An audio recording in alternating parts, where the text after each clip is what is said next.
You know, the Super Bowl is, I like to call it American pop culture on display for everyone in one afternoon and evening, right? The World Cup in this country has been the Super Bowl and pop culture at one time on steroids. It's like 10x. It's all that stuff. So after a month and then some of Super Bowls, there's a takeaway or two or 10. And here's the upside for all of you. None of it, no, very little of it in my takeaways of the World Cup. And let's see if you agree or disagree. But the takeaways are pretty amazing.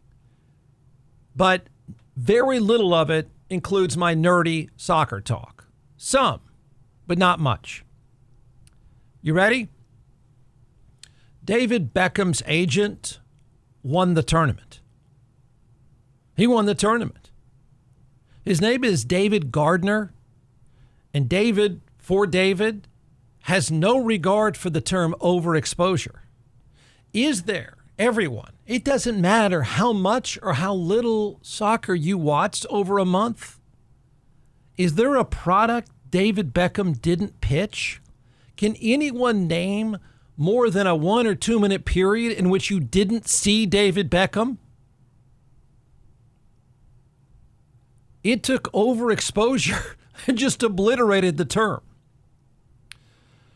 Number two, and I know this, here's the fun part. A lot of you got to meet Andres Cantor and the announcers of Telemundo.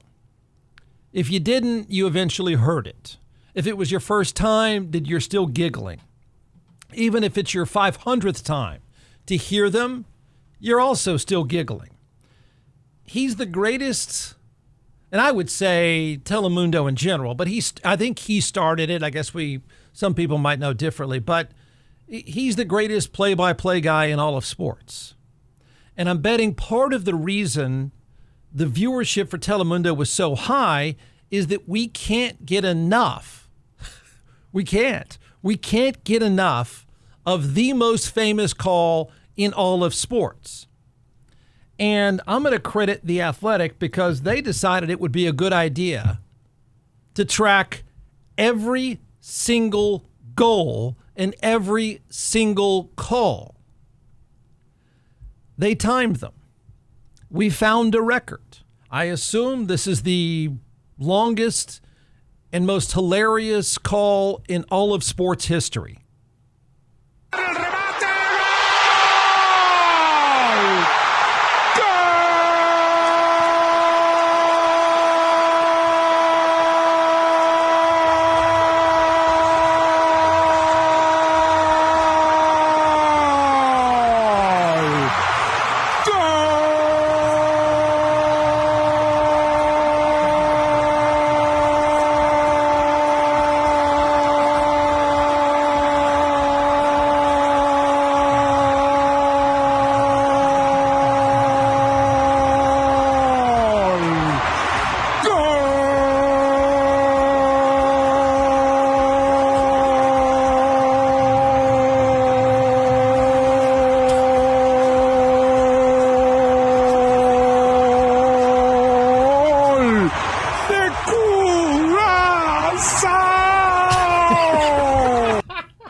That was 52 seconds, in case you're not counting. That was the most of any goal during the World Cup. Now, this is great. Somebody added it all up. During the tournament, in case you're wondering, 9 different Telemundo announcers called 308 goals over 104 games. Let's do the math even further. That is 5,484 seconds. According to The Athletic. What's number 2 on the list in terms of length? By the way, that goal of 52 seconds was the tiny nation of Curacao versus Germany. And I think they tied the game at 1-1. And Andres Cantor just lost his mind because it's unthinkable that they could even score a goal. Yeah, they got smoked 7-1, but it was at the moment, an unreal thing. I don't even know what number 2 is.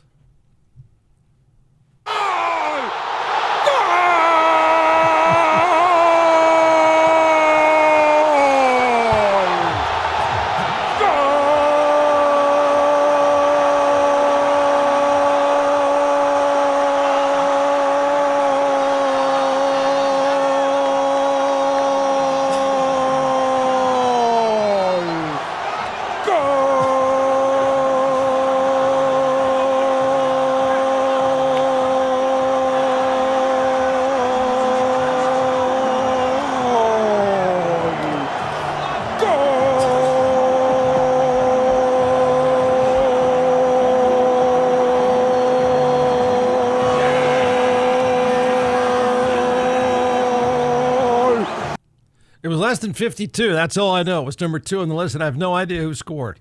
Does it matter? Here's the great thing, though, is, and I'm sure he figured this out, is that, guys are celebrating for a good 40 seconds or more, so he's got time to do it. Another takeaway. You now know, I think you now know, surely you've read and heard, but I think you now know what the rest of the world has known for a long, long time. And that is FIFA sucks. There's no one that doesn't think the governing body of world soccer doesn't suck. FIFA, as you now are hearing and learning, to a small degree, FIFA makes the mafia look above board. The rest of the world has lived with this for a long time. The stories have been around. The jail sentences have happened. The corruption has been rampant for a long, long time. Was there any corruption here? There are a lot of people that believe that some of the games were fixed. I'm not ready to go that far. But the reason why you have so many people, they're not just tinfoil hat people. The reason why so many of them feel that way is there's long history of this being an absolutely lawless organization. The visual you need, just to give you an idea, sorry, MAGAs, but it's not far off. And that is Donald Trump at the final and the head of FIFA are in a box watching the final together. And at one point, you can see as the camera catches them, they're backslapping each other. They have very similar compasses and views of the world. So remember, one phone call is all it took for the U.S. England didn't get the same luxury. Now, a lot of people think that Argentina was even in the final. They were awful, but a lot of people think Argentina was in the final is a prime example of the organized crime nature of FIFA. Look, I'm not ready to go that far, but there's plenty of history. There's no reason to trust that organization. There's no reason to believe that everything is not an insider deal. There's never a reason to argue that it's a corrupt operation. Now, remember this. There are probably not two more unpopular people in that stadium for the final than Donald Trump and the FIFA president, Gianni Infantino. More people probably like Trump than Gianni Infantino. In fact, a lot more. The entire stadium booed, and probably much of the free world as well, when Trump was announced at the final. FIFA, though, here's the thing. For people that every time they say, well, gosh, why doesn't it get fixed? I mean, every 4 years, the rest of the world is clamoring for something different, something better, and they can't do it. And here's one of the reasons why. It's like sort of when that organized crime unit takes hold and it's making a lot of money, and everybody around it's making a lot of money. Reportedly, FIFA took in $11 billion from the tournament, and it dispersed record numbers. So you can't knock them out of the way, apparently. Fox, a takeaway. Like hydration break. Remember during COVID, like these terms just became, like, we just use them interchangeably. Remember social distancing became like, it was just part of our vocabulary. Well, hydration breaks now feel like it's part of our vocabulary. Fox found a way And it's funny because all the networks around the world use the same feed for all the broadcasts. But Fox, who put the game on, did find a way to put a stamp on the World Cup by turning it into a four-quarter sport. I'm not convinced that this is not going to be the new normal, that it's become a four-quarter sport without calling them four quarters.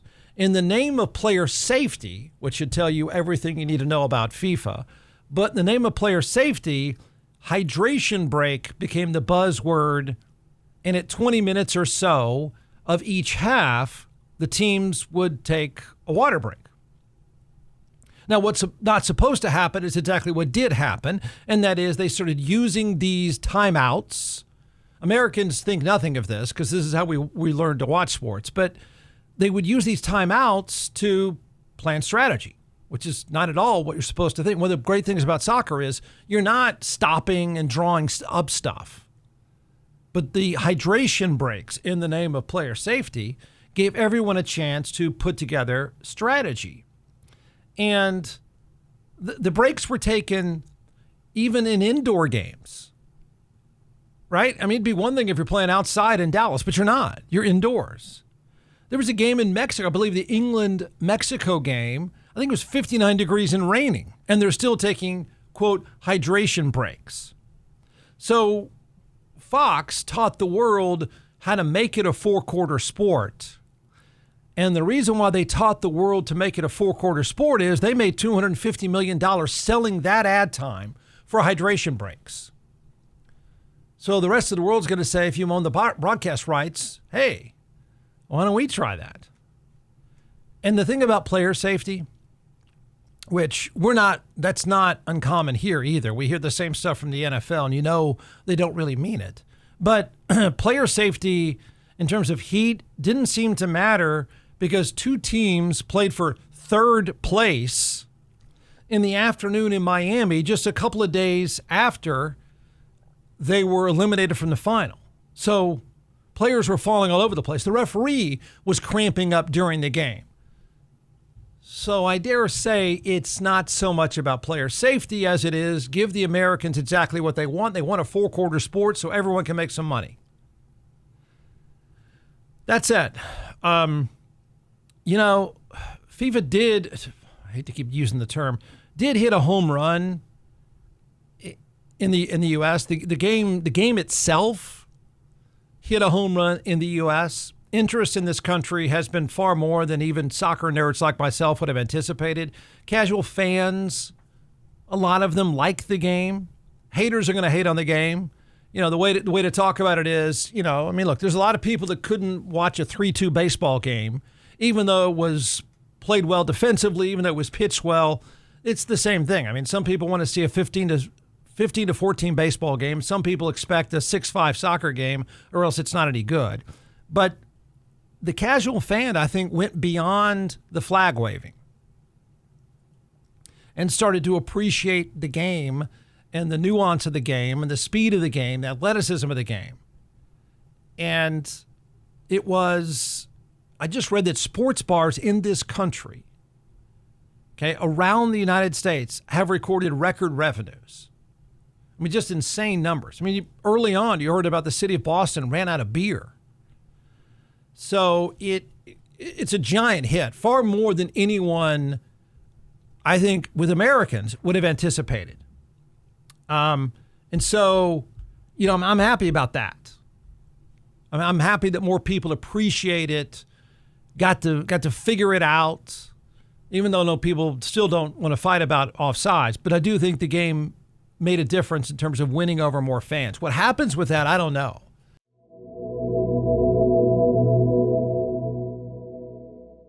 Hey, here's a recommendation. This is an honest recommendation. It's a suggestion. Take it that way, because I've been a client of DJC Law. So I can tell you this. If you are in an accident, if you're injured by the negligence of someone else, or maybe you're just fighting with insurance companies for any reason, what I want you to do is reach out to DJC Law.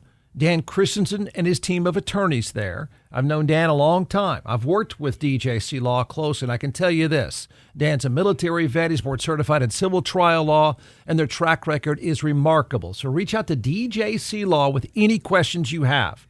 I want you to go to teamjustice.com.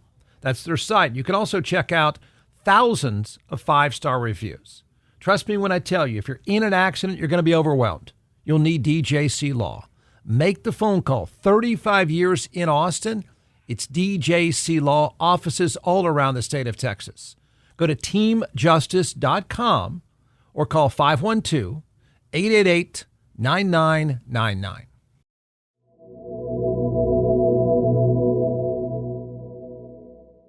You know, the MLS, the domestic league in this country, has got to take that and do something with it. But I'm afraid the casual fan that hasn't been watching much soccer is going to watch an MLS game and think you're going to see Spain. You're not.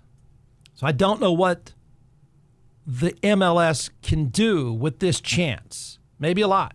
Hopefully a lot. And then at approximately, I think it was right about 3 p.m. on July 19th. Follow me here.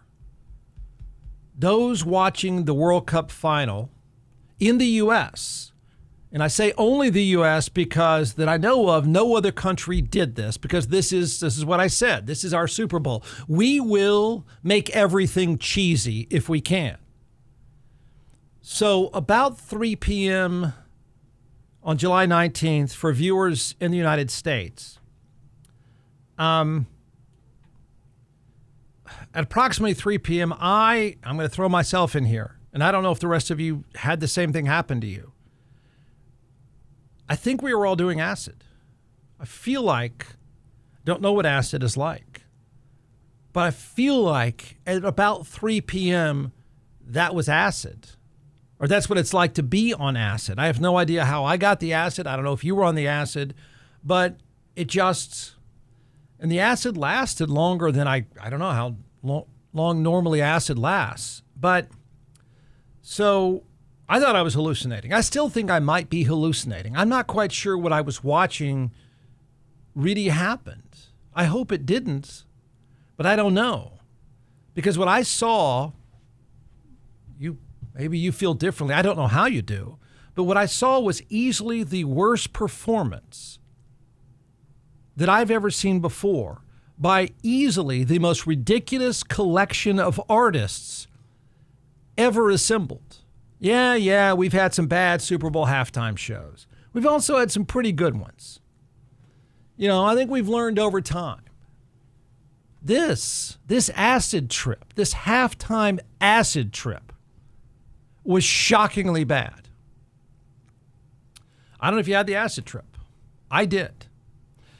And Mick Jagger was in attendance, and maybe he went to get a hot dog or something, or maybe he knows what it's like to trip out on acid, so he thought, well, this is what it's like. But my acid trip started with a Tom Cruise speech.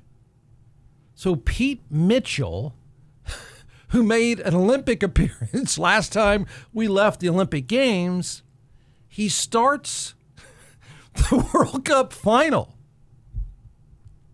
Para el cierre de esta Copa del Mundo.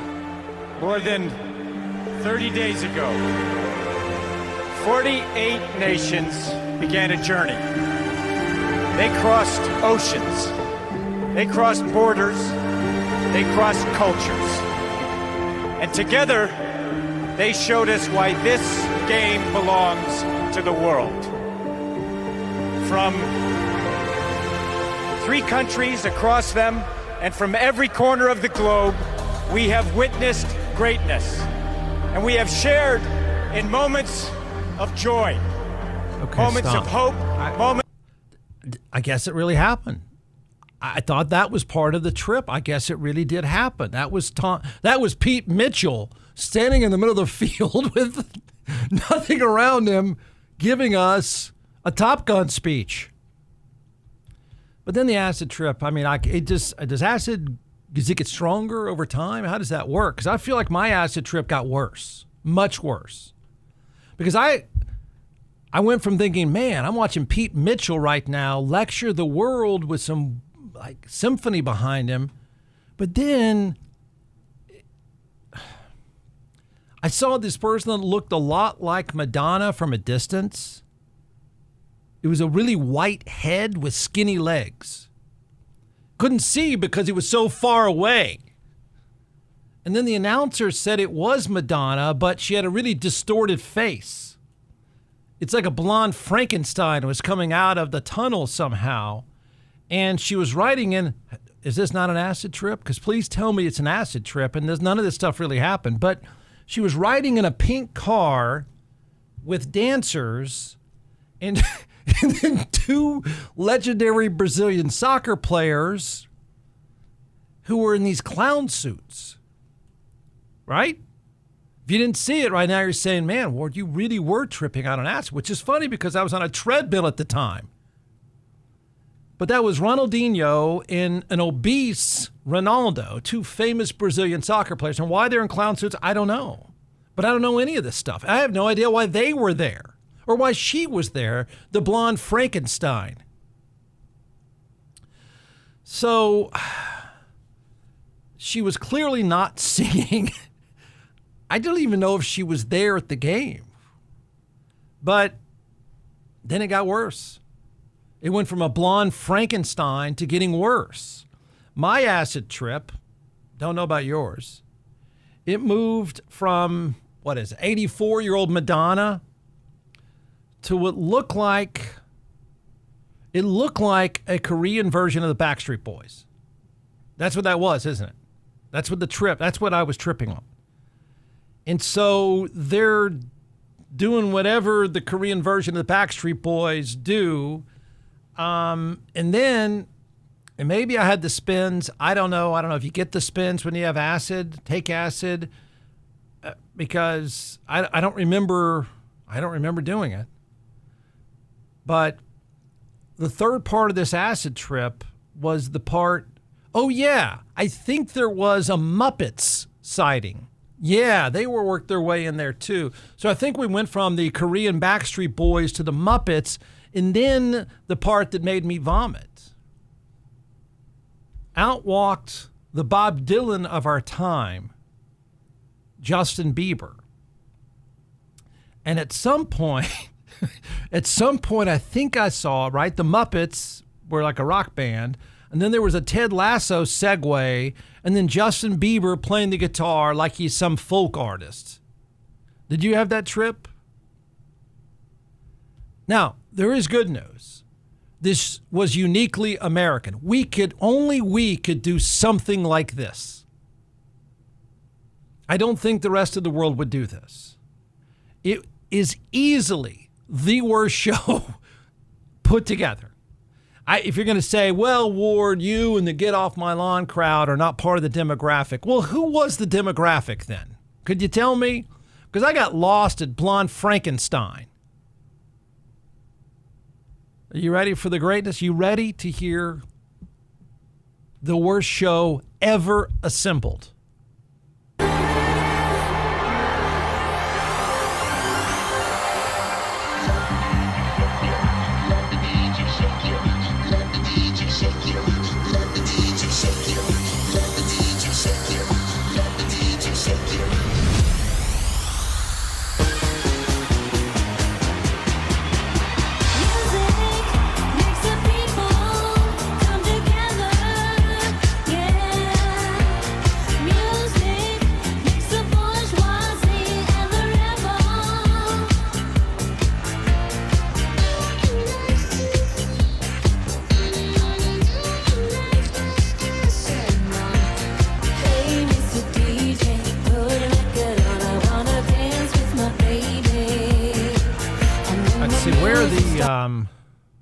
The Korean boy band. What is it? Is it BTS? Is that? Yeah. They're after the Muppets. There's the Muppets. The Muppets. Oh, the Muppets. Then the Korean Backstreet Boys. Okay. I know they're supposed to be a big deal. I thought I was tripping out on acid. I really do.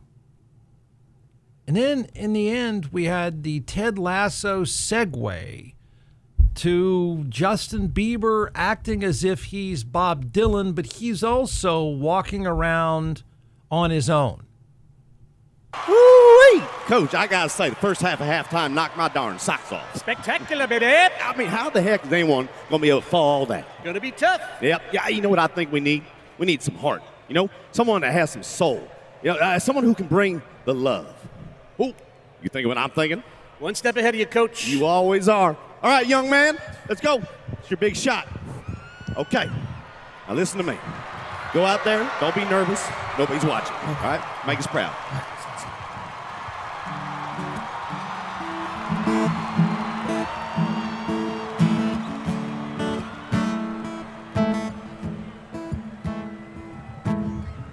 Good morning, curtains dancing in the sunrise.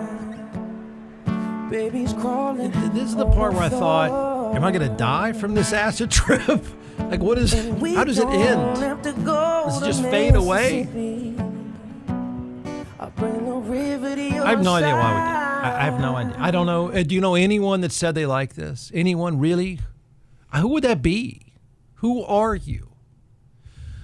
And then, of course, we couldn't get Donald Trump off the stage. I mean, it was so funny to watch. People just kind of ignore him and try to shoo him off the stage after Spain won the World Cup, and he just wasn't going to leave. He was going to hang out there and enjoy it with his new good friends, his best friends from Spain. He's like the old guy at Luby's. He was just going to stand there. He didn't care if he was in. He didn't really care to be in the middle of all of it. He just stayed there. You could see the FIFA president, who's despised, trying to shoo Trump off the stage after the presentation is made, but no, they just hung out there.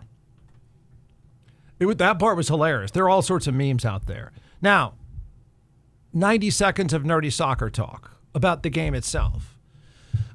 Spain won the World Cup to prove there was justice in sports. There's karma somehow that in the end you could say, you know what? Whew, thank goodness the better team won. Thank goodness the team that played real soccer was going to win. They deserved it. Argentina did not. In football terms, this was like the Patriots not crossing midfield even once. Not even close. Nor did the Patriots get a single first down against the Seahawks. That's how I know you're going to say it's 1-0, but it doesn't quite work that way. That's how dominant Spain was. That's how shockingly non-existent Argentina was. At the end of 90 minutes, Argentina had 0 shots on goal. That just doesn't happen. That's never happened before. They had 0 shots on goal. Spain had 19. Argentina didn't have their first shot on goal till the 110th minute. And Spain had given up 8 shots on goal in the entire tournament. You want to know what proves to be true every single time? And I know it's hard for us to digest because we live in a fantasy football world that it's about quarterbacks and stats and stats and stats. But defense always wins. It just doesn't. That reality is never proven wrong. They gave up 8 shots in the entire tournament, had 7 shutouts. That's how it works. So, Argentina's plan of fouling and hacking and, it made the rest of the world hate them. To think that the people would be on board to root for Spain was not so much of just about Spain, although they play the game so well. They defend obviously incredibly well. It was like watching the Seahawks a year ago, but they're fouling, the Argentina fouling, the goonish behavior, it caught up with them. And not only did it catch up with them, it made everyone watching the game start to hate them. And it wasn't Lionel Messi's fault that his team turned into complete goons and were dominated all over the field. They were non-existent. So at least there's some karma. At least the team that deserved to win did win. The team that played the best throughout the tournament did win. The flashiest team didn't win the tournament. That's not the way it works. The team that defends the best of all wins. The stats just don't lie about Spain. That's the good thing. That's the good thing for the game. I think it's a good thing for viewers. Even the goonish drama probably, kept a lot of people interested, even in a 1-0 game. But the stats just didn't lie. The best team won. It's not even close. Probably wasn't going to be close against anybody. So the game, in the end, the game won. The sport won in the end.